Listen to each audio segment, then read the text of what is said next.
Le ministre algérien de l'Intérieur, M. Brahim Rad, va aujourd'hui aller en Espagne. Il va se rendre en Espagne. C'est la première fois qu'un haut responsable algérien va se rendre en Espagne depuis les débuts de la crise politique et diplomatique que nous avons avec Madrid. Et cette visite, elle permettra d'examiner les dossiers de coopération bilatérale dans les domaines d'intérêt commun entre l'Algérie et l'Espagne. Waouh! Nous avons des intérêts communs maintenant avec l'Espagne. L'Espagne, elle a pris le parti du Maroc.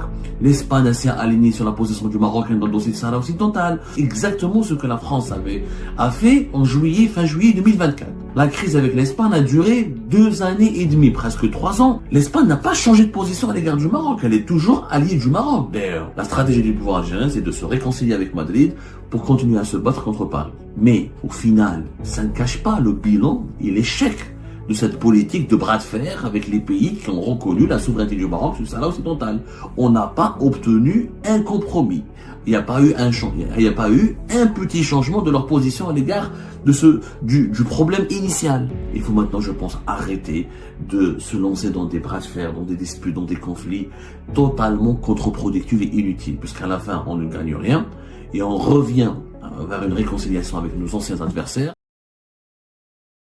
Le ministre algérien de l'Intérieur, M. Brahim Rad, ancien directeur de campagne de M. Abdelmadjid Tebboune lors des élections présidentielles anticipées de septembre 2024, va aujourd'hui aller en Espagne.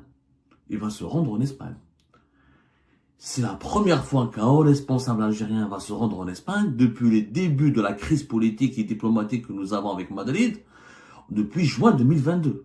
M. Brahim Rad va se rendre aujourd'hui, le 24 février 2025, pour une visite officielle de 2 jours sur l'invitation de son homologue espagnol, le ministre de l'Intérieur espagnol Fernando Grande Marlaska Gomez.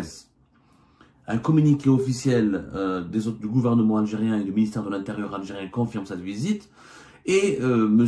Brahim Rad sera accompagné par le patron de la police algérienne, la DGSN, le directeur général de la Sûreté nationale, M. Ali Badawi, et le directeur général de la protection civile, Boualem Boukhlef, qui relève du ministère de l'Intérieur.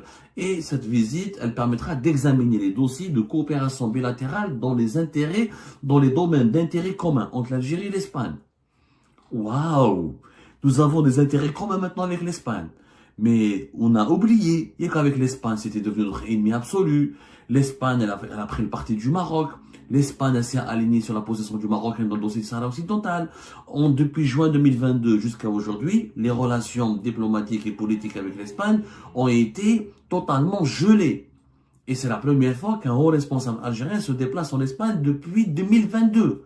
Depuis le début de la crise, en printemps 2022, lorsque le gouvernement espagnol, fin mars 2022, a décidé de reconnaître la souveraineté du Maroc sur le Sahara occidental. Exactement ce que la France a fait fin juillet 2024. La crise avec l'Espagne a duré 2 années et demie, presque 3 ans. Calculé depuis juin 2025 jusqu'à février 2025, juin 2022 jusqu'à février 2025, presque 3 ans, 2 ans et demi.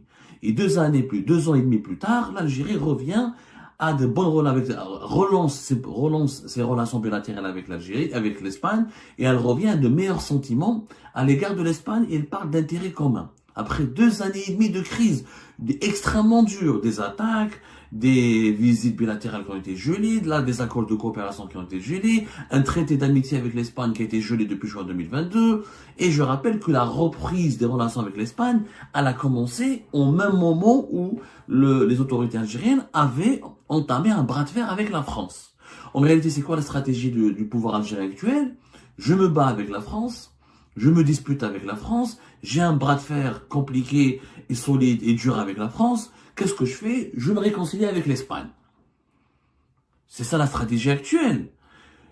Dès que l'Algérie a rappelé son ambassadeur, a retiré plutôt, pour utiliser le mot de la diplomatie algérienne, dès que l'Algérie a retiré son ambassadeur de Paris en fin juillet 2024, elle a commencé une série de normalisation de ses relations avec l'Espagne. Cette normalisation a été officiellement assumée à partir de novembre 2024, puisque le 6 novembre 2024, la Banque d'Algérie a demandé à toutes les banques algériennes, toutes les banques étrangères agréées et autorisées à exercer leurs activités en Algérie, à toutes les banques algériennes, nationales et publiques algériennes, elle les a autorisées à reprendre toutes les opérations commerciales avec l'Espagne. Voilà ce qui a été dit par la Banque d'Algérie le 6 novembre 2024.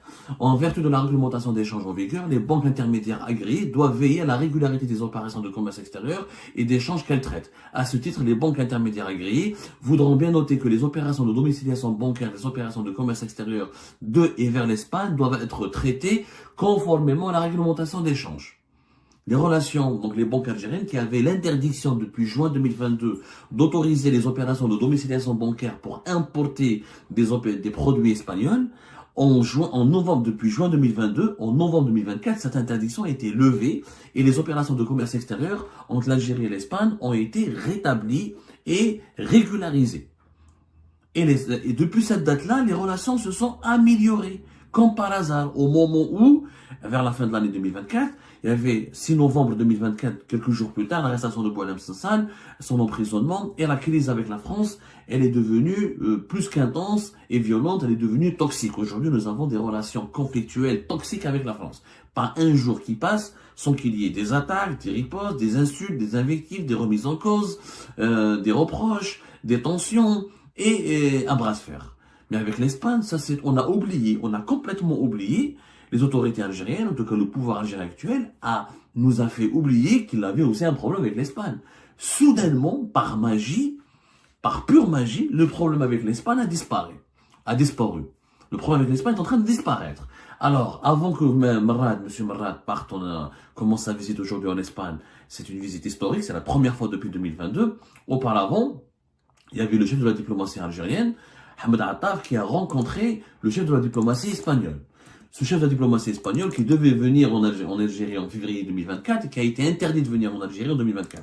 Parce que l'Algérie voulait lui demander de s'éloigner de la position, de faire des déclarations ou d'adopter des déclarations ou de faire un geste qui démontrerait que l'Espagne revient sur sa position favorable et complaisante à l'égard du Maroc dans le dossier du Sahara occidental. Effectivement, Hamad Atta s'est entretenu avec le chef de la diplomatie espagnole, José Manuel Alvarez Bueno. La rencontre s'était déroulée en marge des travaux du G20 en Afrique du Sud.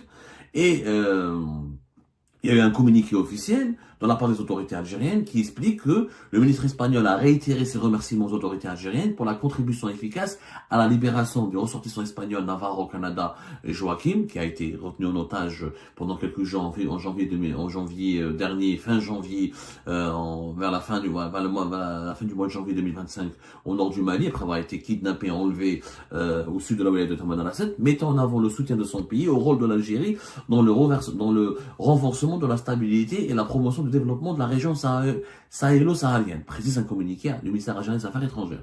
Les deux ministres ont abordé le développement, les développements au Moyen-Orient, plus particulièrement en Palestine occupée. Ils ont aussi relevé l'impérieuse nécessité de redoubler les efforts internationaux visant à parvenir à un règlement équitable et définitif du conflit au Moyen-Orient dans le cadre de la solution à deux États. Sur le plan bilatéral, les deux ministres ont souligné l'importance des relations bilatérales en insistant sur le renforcement de la confiance mutuelle. Waouh! Maintenant, l'Algérie parle de confiance mutuelle avec l'Espagne, à même de hisser la coopération entre les deux pays à des niveaux supérieurs. Par ailleurs, M. Attaf a rencontré en marge de cet événement son homologue chinois. Bon, il a rappelé, ça c'est le communiqué du ministère algérien des Affaires étrangères qui explique qu'Ahmed Attaf a rencontré en marge des travaux du G20 des chefs de diplomatie de d'autres pays importants comme le Japon, la Turquie, l'Inde, etc. ou la Norvège. Mais avec l'Espagne, on revient à une lune de miel. Maintenant, il y a une confiance mutuelle, des intérêts communs, renforcer les relations bilatérales. Ce n'est plus le même langage. Mais revenons en arrière. Et vous allez voir comment l'Espagne était traitée par les médias algériens, comment l'Espagne était traitée par les médias officiels et étatiques algériens, par les dirigeants politiques algériens. Vous allez voir comment c'était extrêmement tendu et on avait même clairement, on avait un bras de fer terrible avec l'Espagne. Il n'y avait pas d'ambassadeur d'Algérie en Espagne depuis depuis juin 2020, avant juin, depuis le début du mois, printemps 2022, jusqu'à la fin de l'année 2023. Ça, on oublie de le rappeler qu'on avait une crise aiguë avec l'Espagne. Bon, cette crise n'avait pas d'impact pour nous. Pourquoi elle n'avait pas d'impact particulièrement pour nous, ni un impact pour l'Espagne? Parce que l'Espagne, on n'a pas beaucoup parlé. D'abord parce qu'il n'y a pas une communauté algérienne importante en Espagne. On n'a pas 2 millions d'Algériens qui habitent en Espagne comme en France. Et on n'a pas des relations historiques aussi tendues, aussi passionnelles, aussi complexes, aussi brûlantes, aussi compliquées, aussi comment voilà, aussi toxiques avec l'Espagne, parce que là, c'est pas l'Espagne qui a colonisé l'Algérie, c'est la France. Et puis sur le plan économique, on en a parlé pendant une bonne partie, mais l'Espagne n'a pas été affaiblie énormément par les sanctions économiques algériennes. Beaucoup d'entreprises espagnoles ont perdu le marché algérien, mais elles se sont, on l'a expliqué 1000 fois, elles se sont euh, elles se sont dirigées ensuite vers le marché marocain qui a proposé des opportunités importantes aux autorités espagnoles, aux entreprises espagnoles. Euh, L'Espagne, elle achète que du gaz à l'Algérie, essentiellement. Elle exportait. Elle était l'un de nos 3-4 principaux fournisseurs. Elle a perdu en 2022-2023 plus de 90% du marché algérien, mais elle a conservé ses fournitures en gaz algérien. Et l'Algérie n'a jamais utilisé l'arme du gaz, elle n'a jamais coupé le robinet du gaz. Donc, l'Espagne a géré. Elle a laissé les autorités algériennes, elle a laissé le pouvoir algérien s'agiter tout seul, s'énerver tout seul, s'exaspérer tout seul, faire sa crise de nerfs tout seul. Et 2 ans plus tard, l'Algérie est revenue vers l'Espagne et les relations sont aujourd'hui bonnes. Aujourd'hui, les relations sont bonnes. Eh ben, quelles sont les leçons qu'on devrait tirer? Quelles sont les leçons qu'on devrait tirer de cet épisode, de cette séquence? Cette séquence, elle est précieuse. Je dis bien, elle est précieuse. Pourquoi elle est précieuse? Parce elle témoigne que le pouvoir algérien a des relations ou a une approche dans ses relations géopolitiques, dans ses relations étrangères, qui n'est pas une approche cohérente. Elle n'est pas rationnelle. Les mêmes motifs de notre dispute avec la France ont provoqué une bagarre, une dispute avec l'Espagne. Et pourtant, avec l'Espagne, on s'est réconcilié, mais la France, pas encore. Je rappelle juste qu'à la fin de cette crise algéro-espagnole, le régime algérien, ou le pouvoir algérien, ou l'État algérien n'a absolument obtenu aucun compromis de la part de l'Espagne. C'est que l'Espagne n'a pas changé d'un iota sa position sur le Sahara occidental et le Maroc. L'Espagne continue de reconnaître la souveraineté du Maroc sur le Sahara occidental. Elle ne reconnaît plus l'option du Polisario, de l'indépendance et du référendum d'autodétermination défendu par les autorités algériennes. L'Espagne n'a pas changé de position à l'égard du Maroc, elle est toujours alliée du Maroc. D'ailleurs, je vous donne un événement récent, avec des chiffres, etc. Récemment, à la fin, il y a eu quelques jours, c'était le 22-23 février dernier, la secrétaire d'État espagnole au commerce, Amparo López Segovia, Madame Amparo López Segovia, a conduit une délégation importante espagnole, économique importante au Maroc, et l'Espagne, elle a promis au Maroc des financements importants, notamment pour le développement du rail, pour aider le Maroc à bien se préparer à la Coupe du Monde 2030. Il faut savoir que l'Espagne, avec le Maroc et le Portugal, vont organiser ensemble la Coupe du Monde 2030. Donc, il n'y a pas plus symbole d'une amitié plus forte et d'une alliance aussi stratégique et plus puissante que celle d'organiser un grand événement planétaire comme la Coupe du Monde 2030. L'Espagne, donc, elle va donner un financement important de 750 millions d'euros qui a été approuvé par le Conseil des ministres espagnol pour fournir au Maroc du matériel roulant ferroviaire afin d'aider le Maroc à développer son rail. En plus de cette implication espagnole dans le développement de la modernisation du réseau ferroviaire marocain, les Espagnols ont mis en place un fonds pour l'internationalisation des entreprises qui va aider et permettre d'accompagner les entreprises espagnoles dans leur investissement au Maroc, y compris dans le territoire controversé et disputé du Sahara occidental. En 2024, les chiffres disent que les exportations espagnoles vers le Maroc ont progressé de près de 6%. Le Maroc est devenu le principal marché africain pour les exportations espagnoles et l'un des principaux marchés internationaux.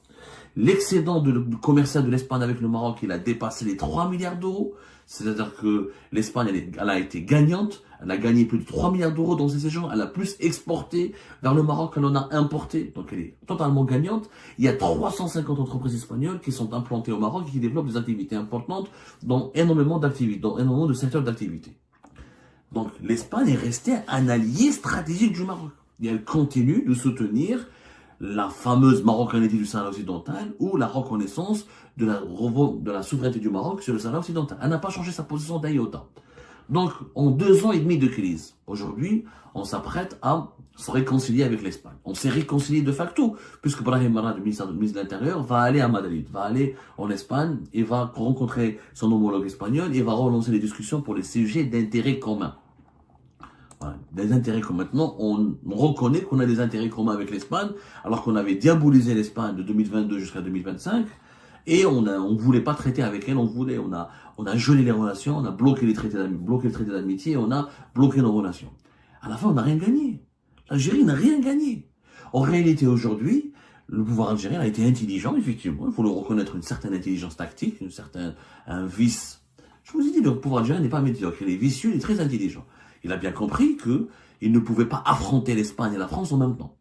Et que pour ne pas provoquer un front commun des pays membres de l'Union africaine, des pays membres de l'Union européenne, pardonnez-moi, contre lui, et pour ne pas, et pour se mettre à l'abri contre les effets d'une solidarité affichée de l'Union européenne qui pourrait s'exprimer, qui pourrait se mettre en place contre lui, il améliore sa relation avec l'Espagne. Comme ça, il va dire prochainement à l'Union européenne, moi j'ai pas de problème avec l'Union européenne. J'ai un problème ni comment avec la France. La preuve, avec l'Italie, ça se passe très bien. Et avec l'Espagne, j'avais des problèmes, je les ai résolus. On n'a plus de crise, ça se passe très bien. Plus de blocage des opérations de commerce extérieur avec l'Espagne, plus de sanctions économiques contre l'Espagne, plus de mauvaises relations politiques avec l'Espagne. Au contraire, une relance des relations bilatérales avec l'Espagne. La stratégie du pouvoir algérien, c'est de se réconcilier avec Madrid pour continuer à se battre contre Paris. Mais au final, ça ne cache pas le bilan et l'échec de cette politique de bras de fer avec les pays qui ont reconnu la souveraineté du Maroc sur le Sahara occidental. On n'a pas obtenu un compromis.